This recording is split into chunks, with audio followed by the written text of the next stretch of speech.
أعوذ بالله من الشيطان الرجيم. بسم الله الرحمن الرحيم. الحمد لله العلي الأعظم ذو الجبروت والجبال الأفخم عالم الأعران والمكتم رب كل كافل ومسلم بنى السماوات بغير سلم والصلاة والسلام على من لا نبي بعد محمد صلى الله عليه وسلم. نتندق الله tusaba Allah tekokusasira n'emirembe ku mbaka Muhammadi sallallahu alayhi wa sallama. Olunaku olwo tuzene hadithi nga hadithi eno ya sahaba amanyikiddwa obulungi nga Anas bin Maliki. Sahaba ono ayitibwa Anas bin Maliki, maama we ayitibwa Sulaim binti Malhan.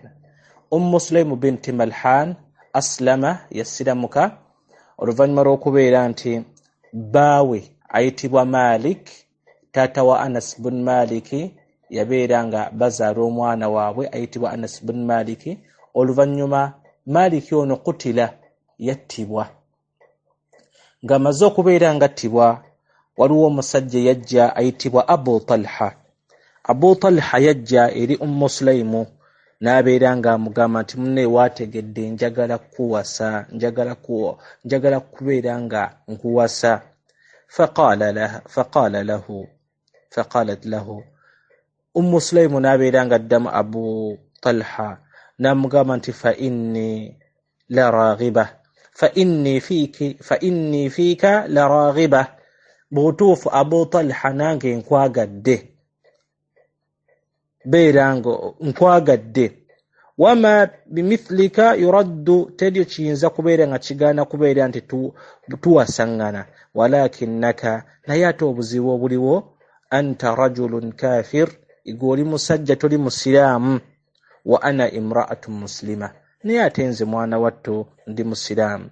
Fa in taslam, naye wona asiramuka Abu Talha, fadhalika mahri, ago gagenda okubeera amahari gange, siina kyenkwetaaza kirala. La as'aluka ghayra, siina kirala kyenkwetaaza. Fa aslama Abu Talha wa tazawwajaha. Abu Talha omusajja ono uyawulira nti amahari omukyala amwetaaza ekintu kimu kusiramuka. Fa aslama Abu Talha, Abu Talha n'asiramuka. Fatazawwajaha, n'abeera nga yawasa omukyala ono ayitibwa Sulaim binti Malhan, maama wa Anas bin Maliki. Oluvannyuma basahaba bagamba nti fama sami'na bimahrin, tetulina mahari ge twawulira gonna gonna qattun kana akram min mahri Sulaim wa huwa al-Islam. Tetulina mahari ge twawulira nga gebbeeyi agaali ag'enjawulo nga mahari Sulaim ge yasaba Abu Talha, ag'okubeera nti yamusaba asiramuke busiramu saamuwase abeere nga amuwoowa. Oluvannyuma dhahaba Sulaim, Sulaim yabeera nga mwana wattu akwata mutabani we ayitibwa Anas bin Maliki, n'abeera nga amutwala eri omubaka Muhammadi sallallahu alayhi wasallama. Yamaliza okumutuusaayo, Sulaimu n'agamba nabbi nti ya Rasulallah, basahaba bonna balese ebintu ebyenjawulo, buli muntu alese kyalese gy'oli, buli muntu alese kyalese. Fa inni, ne mazima ddala nze Sulaimu siina kyennyinza kubeera nga nkuwa mu ba answari, okujjako nkuleetedde mutabani wange ono ayitibwa Anas bin Maliki abeere nga akuweereza, afuuke omukozi mu makaago. Anas bin Malik agamba nti ana kuntu khadim rasulillah, naweereza omubaka wa Allah, nali mukozi wa Nabi Muhammad sallallahu alayhi wasallam makaage okumala emyaka 10. Falam sabbani, teyanvumako, walam darabani, teyankubako yadde oluyina olumu, teyankyungako, talina kiyaŋŋamba kintu kyonna kibi illa khayra, yaŋŋambanga birungi byokka. Ebbanga linnabula ne Nabi Muhammad sallallahu alayhi wasallam. Sulaim yaleeta mutabani we ayitibwa Anas bin Malik nga alina emyaka 8, n'abeera ewa Nabbi sallallahu alayhi wasallam n'amuweereza emyaka 10. Emyaka 8 oteekako emyaka 10 gy'emyaka 18, gy'emyaka 18 ewamu omubaka Muhammad sallallahu alayhi wasallam yatuukira okufa nga Anas bin Malik gy'alina. Faqad da'a Rasulullah, omubaka Muhammad sallallahu alayhi wasallam mwana wattu yasabira Anas bin Malik edduwa, n'agamba nti Allahumma rzuqhu malan, ay Allah nkusaba omwana ono Anas bin Malik omuwe maali, wa waladan omuwe abaana, wa barik lahu fihi omuteremu omukisa, era bagamba nti Anas bin Malik agamba nti mu basahaba bonna teriyo sahaba yali ansinga baana bangi ne maali nali njiina mu bungi. Era kyova olaba nti batutegeeza nti Anas bin Malik mwana wattu y'omu ku basahaba abaali basinga riwaya za hadithi nga nnyingi. Yajja hadithi nnyingi nnyo ku nabbi olw'ensonga nti yawangaala naye nga mukozi we. Ekirala nti batugamba nti omuntu yenna ayagala okubeera nga amanya ensaala ya nabbi sallallahu alaihi wasallam entuufu, ensaala yali efaanagana ya Anas bin Malik, yali asaalira ddala nga mubaka Muhammadi sallallahu alaihi wasallama we yali nga asaala. N'abeera nga mwana wattu Anas bin Malik ono gwetwogerako wulida qabla al-hijra, yazaalibwa olubereberye nga tebanaba kusenguka nabbi tanaba kusenguka kujja Madina emyaka 10. N'abeera nga Anas bin Malik huwa akhiru man mata min as-sahaba, ye sahabi yasembayo okubeera nga afa mu ba answari mu be Madina. Ye sahabi yasembayo okubeera nga afa mu ba sahaba, naye sahaba ono si yasembero ddala mu bonna wabula yasembayo okufa mu ba answari mu be Madina, kubanga waliwo yasembayo okufa mu be Makka, n'wabayo yasembayo okufa mu be Madina, n'wabayo yasembayo okufa mu be Basra, we batyo. Kati mu be Madina Anas bin Malik yasembayo okubeera nga afa. Allah yamuwangaaza ebbanga ddene ng'ayina abaana ayina emaali. N'abeera nga mwana wattu sahabi yasembera ddala okufa mu bonna sahabi yasembayo okufa ayitibwa Amir bin Wathilatul Laythi. Anas bin Malik mwana wattu ng'amaze okubeera nga afa, omusajja ayitibwa ghasalahu Muhammad bin Sirina.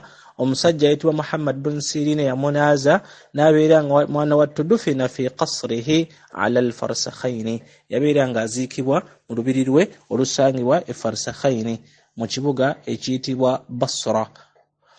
Nawe kityo Basra gye yafiira, Basra kisangibwa mu Iraq. Kitegeeza nti sahaba ono yava e Madina mu kukola da'wa n'okugenda nga basomesa abantu, yabeera nga afiira gundi Iraq ng'agenza okubeera nga mwana wattu asomesa. Nekyo sahaba ono tumwigako ebyokuyiga bingi nnyo, nga ebimu ku byo byebyo yasaalira ddala nga Nabbi sallallahu alaihi wasallam, ayagala nga okumanya ensaala ya Nabbi sallallahu alaihi wasallam, empangala ya Nabbi sallallahu alaihi wasallam, yagenda ngeri Anas bin Malik. Nga tugenze ku hadithi yaffe ey'olunaku olwaleero, mwana wattu qala hadithi egamba an Anas عن النبي صلى الله عليه وسلم قال: 3 من كن فيه وجد حلاوة الإيمان أن يكون الله ورسوله أحب إليه مما سواهما، وأن يحب المرء لا يحبه إلا لله، وأن يكره أن يعود في الكفر كما يكره أن يقذف في النار.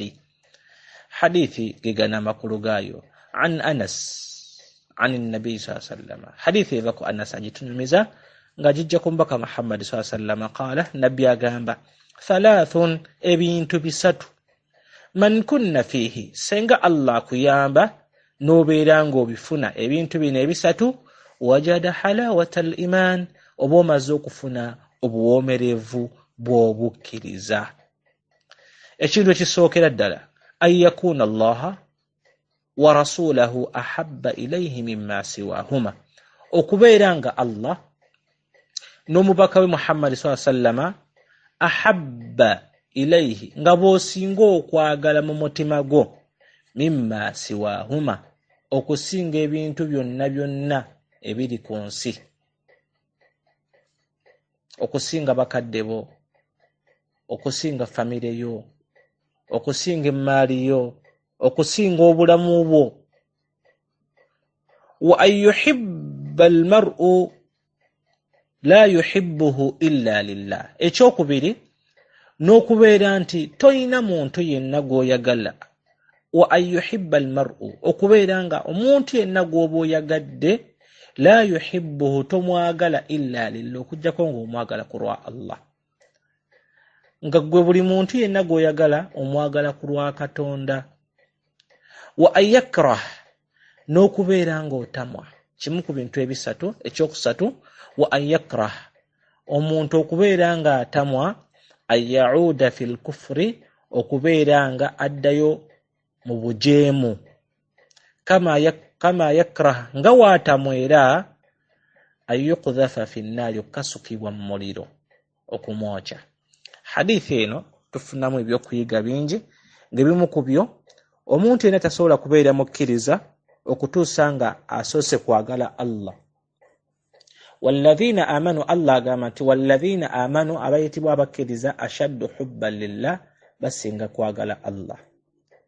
Umar ibn al-Khattabi, ono yali sahaba khalifa wa kubiri, olunaku lumu yajja eri omubaka Muhammad sallallahu alaihi wasallam n'amugamba nti ya Rasulullah, gwe nsinga okwagala mu bulamu bwange bwonna okujjako omwoyo, illa nafsi, okujjako omwoyo gwange.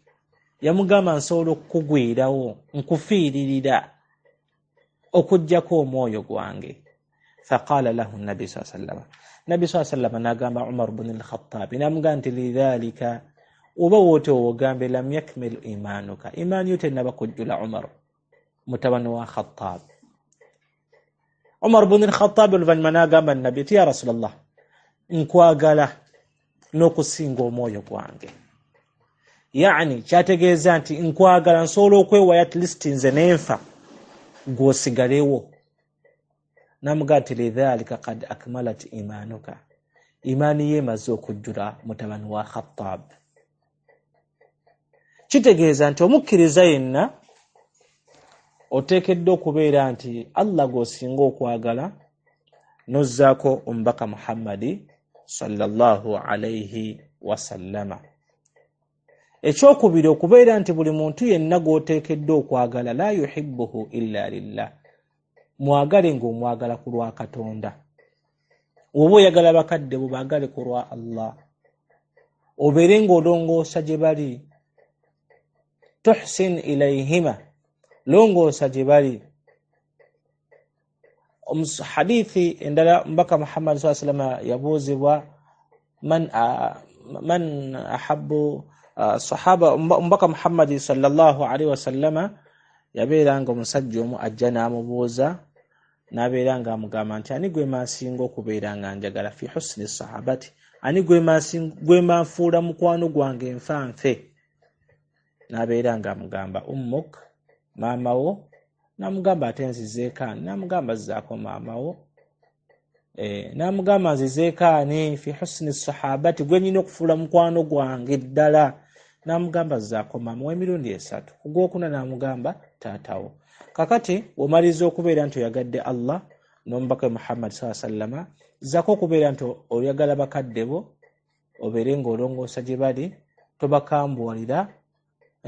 Waqul lahuma qawlan karima, yogera gye bali n'ebigambo ebirungi.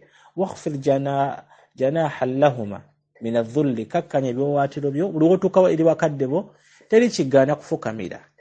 N'obeera ng'obabuuzaako, n'obeera ng'obeera mwewombeefu, oli mukakkamu gye bali, olw'ensonga ejjana yaffe eri wansi wa bigere by'abakadde baffe abo.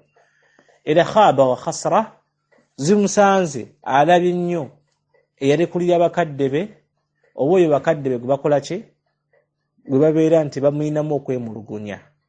Olwaleero omulembe guno osanga abantu baagala nnyo abakyala okusinga bakadde baabwe, baagala nnyo baswiti mami okusinga baani, bakadde baabwe. Nawe kityo tugezeeko nnyo okulongoosa eri abakadde, naddala bamaama, kubanga mwana wattu beewaayo ne bakola tadhiya okubeera nti batufiiririra nga tukyali bato. Naye tekiba kyannako okubeera nti okula n'obeerabira olw'omukyala oba olw'emmaali oba olwa bizinesi.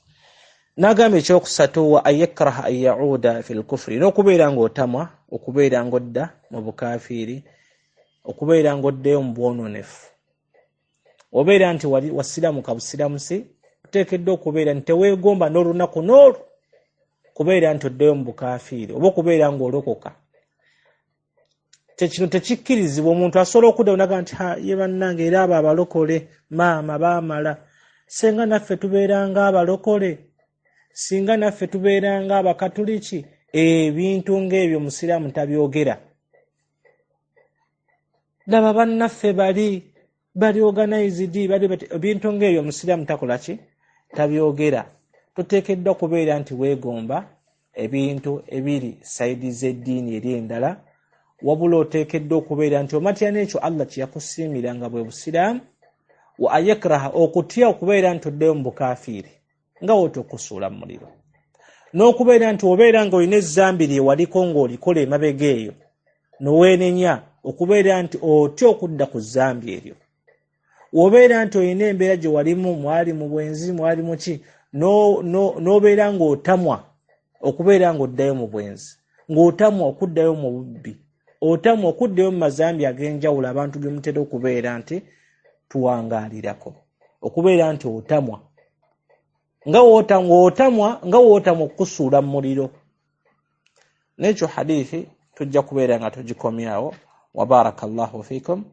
Naam, nsuubira biidhnillah n'abaasobodde ojja kunsomeramu, omaliza okunsomeramu oleete kyoyize bi'awnillah azza wa jalla. Wa barakallahu fikum wa nafa'a bikum. Wassalamu alaykum wa rahmatullah.